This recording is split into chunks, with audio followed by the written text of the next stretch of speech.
बड़े नजर आएंगे, शायद वो दिखाई न दे, लेकिन वह भी उनके पीछे रहे। इससे 2024 के चुनाव को हमें हिंदुस्तान को 100 साल आगे ले जाने के संकल्प के साथ एक बड़े लक्ष्य को प्राप्त करने का काम, और यहां बहुत सारे कार्यकर्ता हैं। मैं उन सब कार्यकर्ताओं को इतना ही कहना चाहता हूं, मेरे कार्यकर्ता मित्रों, भारतीय जनता पार्टी एक ऐसी पार्टी है जिसमें साधारण से साधारण कार्यकर्ता असाधारण दायित्व में आज जो आपके साथ बैठा हुआ है, कल कोई बहुत बड़ी जिम्मेदारी को निर्वाह करता हुआ ध्यान में। और जो मेरे युवा कार्यकर्ता है उनका तो भविष्य उज्ज्वल है, क्योंकि हम आजादी के आपातकाल से बाहर आकर के मोदी जी के नेतृत्व में आजादी के अमृत काल में, और 2047 जब आजादी के 100 साल पूरे होंगे, विकसित भारत का स्वप्न, विकसित भारत का लक्ष्य भारत के प्रधानमंत्री माननीय नरेंद्र मोदी जी ने आप सबके सामने रख दिया। तुष्टीकरण भी नहीं किया, लेकिन हम जम्मू कश्मीर से धारा 370 हटाए, और विरोधी अगर ये चश्मे से देखे कि धारा 370 क्यों हटाई गई, वो तो वहां पे जो निकाले गए हिंदुओं को फिर से बसाने के लिए, तो ये आरोप हमें स्वीकार क्यों लगा। 100 में से 75% वोट हमारा है, 25% में बंटवारा है, और बंटवारे में भी हमारा है। इस संकल्प के साथ 2024 के लिए मैदान उतरिए। आप में से कोई पूछे, मेरे पत्रकार साथी यहाँ पर हैं, वो पूछेंगे कहेंगे कैसे 75%? हमने सबका साथ सबका विकास किया है। 2014 में सरकार बनने के बाद पूरी दुनिया के अंदर अगर आज भारत का डंका बज रहा है, तो केवल इसलिए बज रहा है कि हमने मुस्लिम तुष्टीकरण नहीं किया है, हमने हिंदू तुष्टीकरण भी नहीं किया। लेकिन हम जम्मू कश्मीर से धारा 370 हटाए, और विरोधी अगर ये चर्चे से देखे कि धारा 370 क्यों हटाई गई, वो तो वहां पे जो निकाले गए हिंदुओं को फिर से बसाने के लिए, तो ये आरोप हमें स्वीकार क्यों लगा होगा। किसी को भरोसा नहीं था कि देश के अंदर माननीय नरेंद्र मोदी जी के नेतृत्व में भारतीय जनता पार्टी को बहुमत मिलेगा। उस समय का राष्ट्रीय नेतृत्व हमसे कहा करता था, हमारे कार्यकर्ताओं को कहा करता था कि हम 2014 में 272 प्लस जीतेंगे, याद है कि भूल गए आपको? लेकिन आपने अकेले गठबंधन की बात नहीं कर रहा हूं, अकेले भारतीय जनता पार्टी के 283 कमर खिलाने का काम किया था। 283 यह काम कोई नहीं कर सकता है। आप सब इसके बारे में जानते हो, सब बोलते भी हो।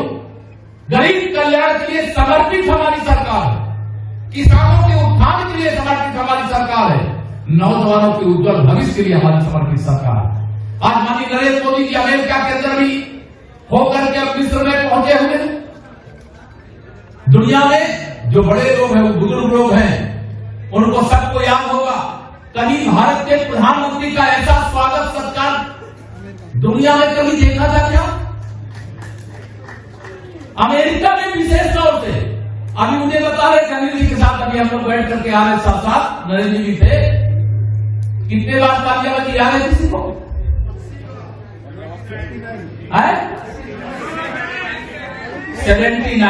79 बार अमेरिकी संसद के सभी सदस्यों ने तालियों की गड़गड़ाहट से आप सब कार्यकर्ताओं का सम्मान बढ़ाने का काम किया है। तो भारत के प्रधानमंत्री का स्वागत नहीं बदलने को 350 से अधिक कमल खिलाने का काम करेगा। इस लक्ष्य के साथ आगे बढ़ना तैयार हो। इसके लिए मैं आप सब लोगों को आज यहां पर, क्योंकि आप बहुत देर से बैठे हुए, आप लोगों से सबसे कहना चाहता हूं, ये 1 महीने का कार्यक्रम जो 30 मई से 30 जून का है, शायद कोई कार्यकर्ता को विश्राम नहीं मिला होगा। मिला है क्या? और मैं एक कहा करता हूं, श्री रामचरितमानस की एक चौपाई है, इसमें राम कार्य कीन्हे बिना मोहि कहा विश्राम। ये हनुमान जी के बारे में आता है ना, तो राष्ट्र कार्य कीन्हे बिना मोहि कहा विश्राम। लेकिन मैं उसके आगे एक लाइन और जोड़ूंगा। 2024 में माननीय नरेंद्र मोदी जी को हिंदुस्तान के प्रधानमंत्री के रूप में तीसरी बार शपथ दिलाए बिना मोदी कहा विश्राम। इस संकल्प के साथ हम सब कार्यकर्ता मित्रों को एकजुटता के साथ आगे बढ़ना है। मैं राजनाथ जी के नेतृत्व वाली ये डबल इंजन की सरकार ने देश और प्रदेश में मिलकर के किया है। 220 करोड़ डोज कोरोना की वैक्सीन लगाने का काम अब केवल भारत में ही नहीं, आदरणीय जनरल साहब जानते होंगे दुनिया के 95 देशों को भी कोरोना की वैक्सीन देने का काम हिंदुस्तान ने किया। कोरोना काल से लेकर के अब तक 80 करोड़ लोगों को प्रधानमंत्री गरीब कल्याण अन्न योजना का राशन देने का काम भी हम लोग कर रहे हैं। शायद दुनिया में कोई ऐसा देश नहीं होगा जिसकी इतनी बड़ी आबादी हो और उस देश का प्रधानमंत्री ये ऐलान करे कि हम हर घर तक नल से जल, पाइपलाइन से जल पीने का शुद्ध पानी पहुंचा देंगे। लेकिन भारत के अंदर ये हो रहा है और 12 करोड़ के लगभग कनेक्शन पूरे हो गए। अमेरिका के सभी संसद सदस्य अपने स्थान पे खड़े होकर के मोदी जी को विश्व के गुरु का प्रधानाचार्य मानकर के उनका स्वागत करें।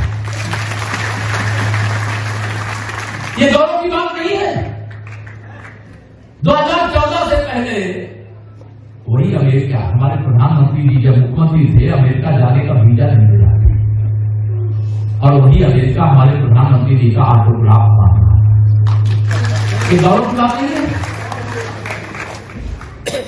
2014 से पहले पाकिस्तान के प्रशिक्षण प्राप्त आतंकवादी भारत की सीमा में घुस करके हमारे जवानों के सिर काट करके ले जाते थे। याद है, भूल गए आप? भूलते बहुत जल्दी, इससे मैं याद दिला रहा हूं। लेकिन 2014 के बाद उरी का आतंकवादी हमला आपको याद होगा और पहली बार अगर अमेरिका पाकिस्तान में घुस करके ओसामा बिन लादेन को मार सकता है तो भारत के सैनिक भी पाकिस्तान के कब्जे वाले उस काश्मीर में घुस करके देश के दुश्मनों की कब्रिस्तान भी बना सकते हैं। यह हमें संदेश देने का काम पहली बार है।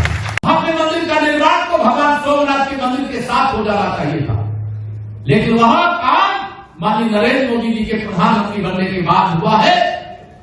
हम स्वागत करते हैं। अगर इसमें कोई आरोप लगाता है तो उस आरोप को हम स्वीकार करते हैं। हमारे द्वारा पत्रकार मित्र पूछा करते हैं कि मथुरा और काशी का क्या होगा? अरे काशी में भी बाबा का डमरू बजेगा और मथुरा में मेरे कान्हा की बंसुरी बजने से कोई तो माई का लाल रोक नहीं सकता।